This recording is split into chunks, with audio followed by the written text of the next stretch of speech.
Hey, hello everybody, this is Mahi and today we will be discussing about both the aspects on which we always talk about. The first one is selection और ये चीज़ सारे लोग जानते हैं, कोई भी इससे अनजान नहीं है साथियों कि पहला सेक्शन है selection and the another one is new updates. तो न्यू अपडेट्स के बारे में बात करेंगे और सिलेक्शन के बारे में। आज एक चीज़ नई है और उसके बारे में आपको एक चीज़ बता देता हूँ।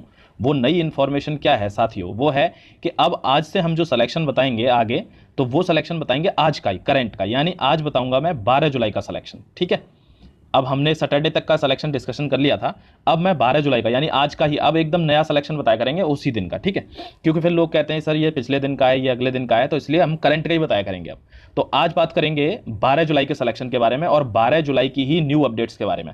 आपके लिए बहुत इंपॉर्टेंट है, थोड़ी देर देखते रहिए, वीडियो ज़्यादा लंबा बनेगा नहीं। चलिए बता देता हूं आपको कि क्या है आज नई अपडेट। सबसे पहले बात करते हैं हम न्यू अपडेट्स के बारे में, और वो क्या है कि सबसे ज़्यादा जो कमेंट सेक्शन में कमेंट रिसीव हुए माय डियर फ्रेंड्स, उसमें क्या था, उन लोगों ने ये पूछा कि सर पहले मेरिट लगेगी, पहले जो है हमारी फिजिकल की जो मार्क्स हैं, ये रिटन को और फिजिकल को मिला के पहले उसकी मेरिट लगेगी या पहले मेडिकल होगा। ये सबसे बड़ा क्वेश्चन है आज की तारीख का लोगों का। ये सारे कमेंट्स में यही था, तो इसीलिए ये अपडेट मैं देने आया हूँ साथियों।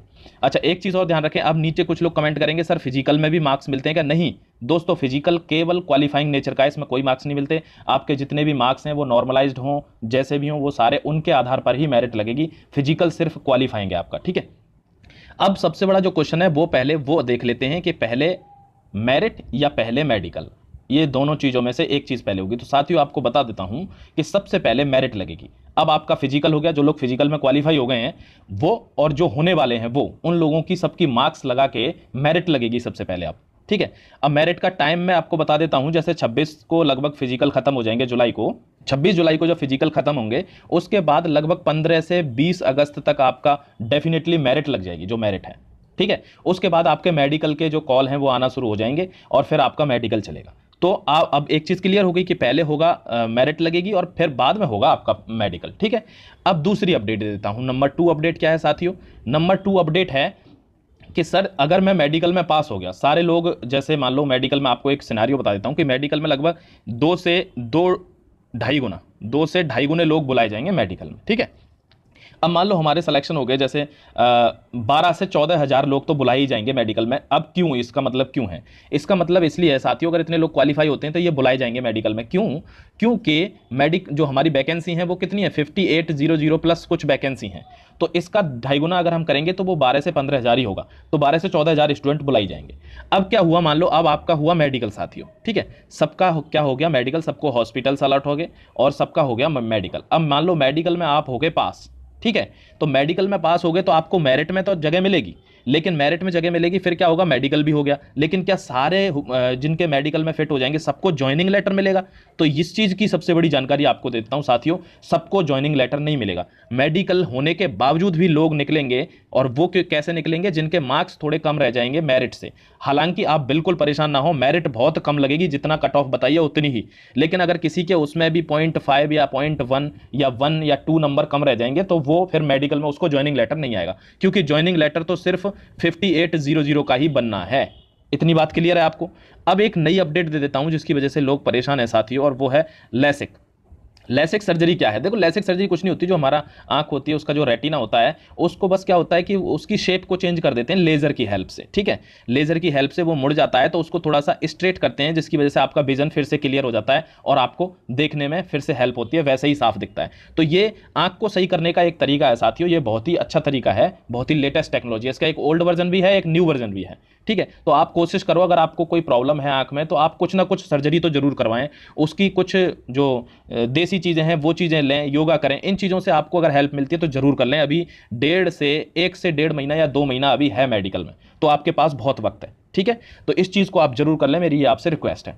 अब बात करते हैं एक और नई अपडेट की साथियों, और वो अपडेट क्या है, वो एक्चुअली फट्टे की अपडेट है। जो हमारा स्टेप बोर्ड होता है ना, फट्टा, वो है, उसकी अपडेट है। अब इसकी अपडेट क्या है, लोग कह रहे हैं सर मेरे पे लॉन्ग जंप नहीं हुई। साथियों आपको एक बात बता दूं, जितने भी लोग क्वालिफाई आज करके आ रहे हैं उन्होंने एक ही चीज़ कही है कि अगर आपकी 13 फीट, गर्ल्स में अगर आपकी 9 फीट, अगर इतना लॉन्ग जंप अगर आपकी आ रही है तो डेफिनेटली वहां आप जाके 10 और 14 फीट कर देंगे, ये बिल्कुल श्योर है।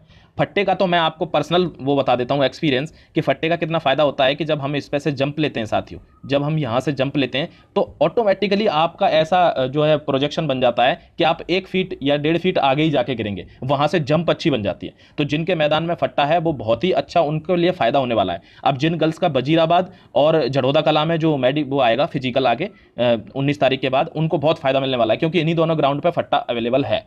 ठीक है, अब बात कर लेते हैं सिलेक्शन की थोड़ा सा साथियों, और आज के सिलेक्शन की। अभी मेरे पास देखो आपको एक बात बताऊं, 3 बैच की रिपोर्ट है।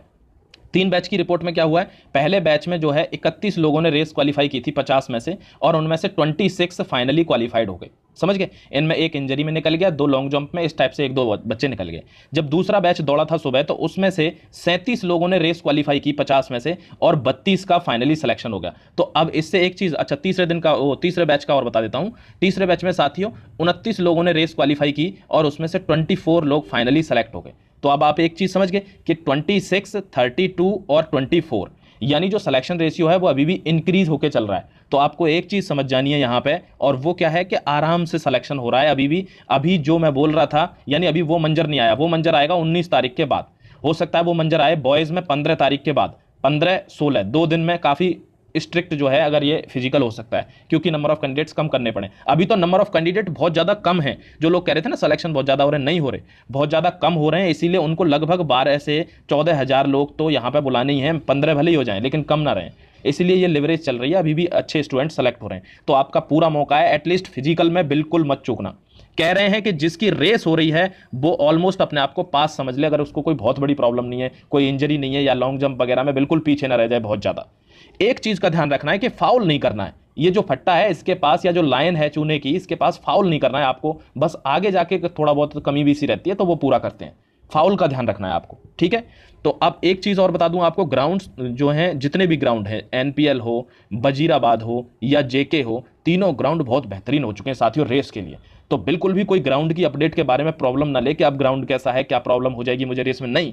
अब आपको और फायदा मिलेगा, इतने बेहतरीन हो गए ग्राउंड। ठीक है, तो अच्छे से तैयार होके जाएं, और फिजिकल निकालना ही निकालना है, क्योंकि फिजिकल निकलेगा तभी तो मेडिकल में जाके आपके सिलेक्शन के चांस बनेंगे। फिजिकल में मत चूकना। मेरी आप सबको शुभकामनाएं हैं। Thank you very much everybody. I will see you in the next one.